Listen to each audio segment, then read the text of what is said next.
ये कहानी उस जमाने को है जब बच्चे अच्छी शिक्षा पाने के लिए बरसों तक किसी योग्य गुरु के साथ उनके गुरुकुल में ही रहा करते थे। यहाँ शिष्यों को पुस्तकी ज्ञान के साथ साथ व्यावहारिक और आध्यात्मिक ज्ञान भी दिया जाता था।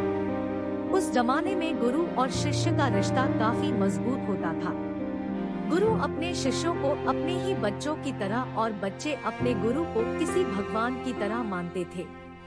आज ऐसे ही एक अनोखे गुरु शिष्य की जोड़ी के बारे में कहानी जानेंगे। एक गुरु शिष्य की जोड़ी किसी काम से गुरुकुल से दूर दूसरे गांव गए हुए थे। मौसम बारिश का था। उस दिन काफी जोरदार बारिश हुई। जब गुरु शिष्य अपने गुरुकुल की तरफ वापस लौटे तो उन्होंने देखा कि दो गांवों को जोड़ते पुल को जिससे वह लोग गुजरे थे वह अब पूरी तरह से पानी में डूब चुका है। गुरुकुल लौटने का वह एकमात्र रास्ता था।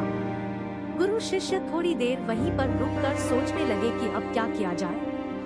पानी का अच्छी तरह से निरीक्षण करने के बाद गुरु ने शिष्य से कहा, तुम मेरा हाथ पकड़ लो और हम दोनों साथ मिलकर इस पुल को पार कर जाएंगे। शिष्य काफी डरा हुआ नजर आ रहा था। उसमें पुल को पार करने की हिम्मत नहीं हो रही थी।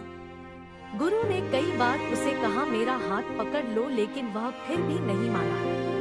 कई बार समझाने के बाद भी जब नहीं माना तो थोड़ा गुस्सा आया। उन्होंने जबरदस्ती शिष्य का हाथ पकड़ा और दोनों ने मिलकर सुरक्षित रूप से उस पुल को पार कर लिया। दूसरी तरफ जाने के बाद गुरु ने उससे पूछा, अब बताओ तुम जो मेरी किसी भी बात को अनसुना नहीं करते, आज तुमने मेरी बात क्यों नहीं मानी? शिष्य ने अपने गुरुजी से माफी मांगी और बोला, गुरुजी मैं क्षमा चाहता हूँ आपकी बात ना मानने के लिए, लेकिन मैं क्या करा?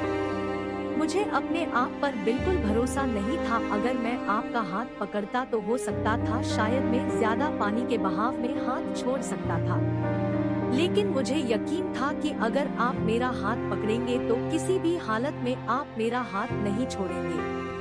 बस यही कारण था कि मैं आपका हाथ नहीं पकड़ना चाहता था, बल्कि चाहता था कि आप मेरा हाथ पकड़ें। कहानी है विश्वास के बारे में। जब हमें किसी पर पूरा विश्वास होता है तो हम उसके साथ पूरी तरह से सुरक्षित महसूस करते हैं। विश्वासु व्यक्ति आसपास होने से हम वो सब कर पाते हैं जिससे हम डरते या हिचकिचाते हैं। इसलिए दोस्तों, जीवन में कुछ कमाएं या ना कमाएं कोई बात नहीं, लेकिन ऐसे लोग जरूर कमाना जिन पर पूरा भरोसा कर सको। दोस्तों, ऐसी कहानी सुनने के लिए हमारे चैनल को लाइक करें, शेयर करें, सब्सक्राइब करें। Thank you so much.